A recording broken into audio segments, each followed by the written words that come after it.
பத்திரகாளி காப்பாத்தினா கடைசி நேரத்தில் கையை பிடிச்சி தூக்கிடுவா.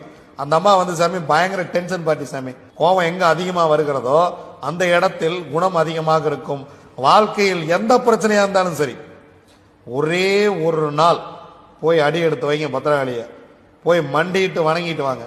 நீங்க நினைக்கிறத விட அந்த அம்மா உங்க கூட வரும். எந்திரிச்சு கூடையே வந்து உங்க கூடவே இருந்து உங்களுக்கு என்ன வேணுமோ அதை செஞ்சு கொடுக்கும். ஆனா என்னன்னா நீங்க நேர்மையா இருக்கணும். அது ஒண்ணுதான். உங்க பக்கம் தவறு இருந்துச்சு, அந்த அம்மா நீங்கெல்லாம் பார்க்காது, நான்லாம் பார்க்காது, எவனும் பார்க்காது, சிவனும் பார்க்காது, தூக்கிறோம். அந்த அம்மா சாதாரணப்பட்ட ஆள்லாம் கிடையாது. சிவபெருமானியே என்னன்னு கேட்டா ஒரே ஆள் பத்திரகாளி மட்டுமே.